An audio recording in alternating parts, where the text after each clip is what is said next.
আপনারা কি জানেন হোমনা থানা এমন একটা পিঠার দোকান আছে যেখানে 10 টাকার পিঠার সাথে 2 রকমের ভর্তা ফ্রিতে পেয়ে যাবেন। হোমনা উপজেলা দুলালপুর বাজারে একটি জনপ্রিয় পিঠার দোকান রয়েছে। এখানে একজন ভাইয়া চিতই পিঠার সাথে 2 রকমের ভর্তা বানান। আশেপাশে মানুষের কাছেও বেশ জনপ্রিয় হয়ে উঠেছেন। ভাইয়া এই পিঠা করে আমি যখন গিয়েছিলাম তখন অনেক মানুষের ভিড় ছিল। প্রতিদিন বিকেল থেকে পিঠা বানানো শুরু করেন। প্রতিদিন এরকম ভিড় থাকে। আপনারা ভিডিওতে যা দেখছেন তার পেছনে আরো মানুষ আছে। বিভিন্ন গ্রাম থেকে প্রচুর মানুষ আসে চিতই পিঠা খাওয়ার জন্য। ভাইরাল বলা যেতে পারে। আমাকে খুব সুন্দরভাবে পার্সেল করে দিচ্ছিল, তো এই ফাঁকে একটু ভিডিও ক্লিপ করে নিলাম।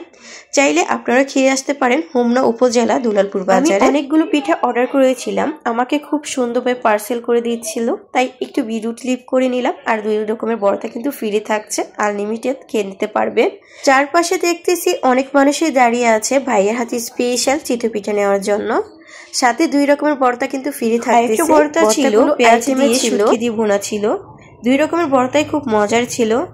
আমাকে পার্সেল করে দিচ্ছিল, আর এই ফাঁকে একটু জিজ্ঞাসা করেছিলাম কিভাবে আপনার পিঠাগুলো তৈরি করেন। আমাকে খুব সুন্দরভাবে সাজেশনগুলো দিচ্ছিল। আর পিঠার পিস ছিল 10 টাকা করে। চাইলে আপনারা খেয়ে আসতে পারেন। ভিডিওটি দেখে আপনাদের কাছে খুব ভালো লাগবে। খুব সুস্বাদু এই পিঠাগুলো খেতে, খুব মজার। আমরা কম বেশি সবাই পিঠা খেতে খুব পছন্দ করি। আপনারা যারা হোমনা থানার ভেতরে আছেন তারা অবশ্যই ভাইয়ার পিঠা একবার হলেও খেয়ে দেখতে পারেন। আপনাদের কাছে বেশ ভালো লাগবে, আমার কাছে অনেক মজা লাগতেছিল। বাসায় নিয়ে আসছি, গরম গরম পরিবেশন করে খেয়ে নিচ্ছি। চিতই পিঠা দিয়ে ভর্তাগুলো খেতে দুর্দান্ত স্বাদ ছিল। মনে হচ্ছিল ভাইয়ার হাতে জাদু আছে, এতটাই মজার। বাসায় সবাই খুব মজা করে খাচ্ছিলাম। মজার কারণে ভর্তাগুলো আগে শেষ হয়ে গেছে। তারপর একটু একটু করে চিতই পিঠা নিয়ে খাচ্ছিলাম। খুব মজা লাগতেছিল, বেশ মজার ছিল। আজকে শীতের সন্ধ্যায় গরম গরম চিতই পিঠা খেতে খুব ভালো লেগেছে।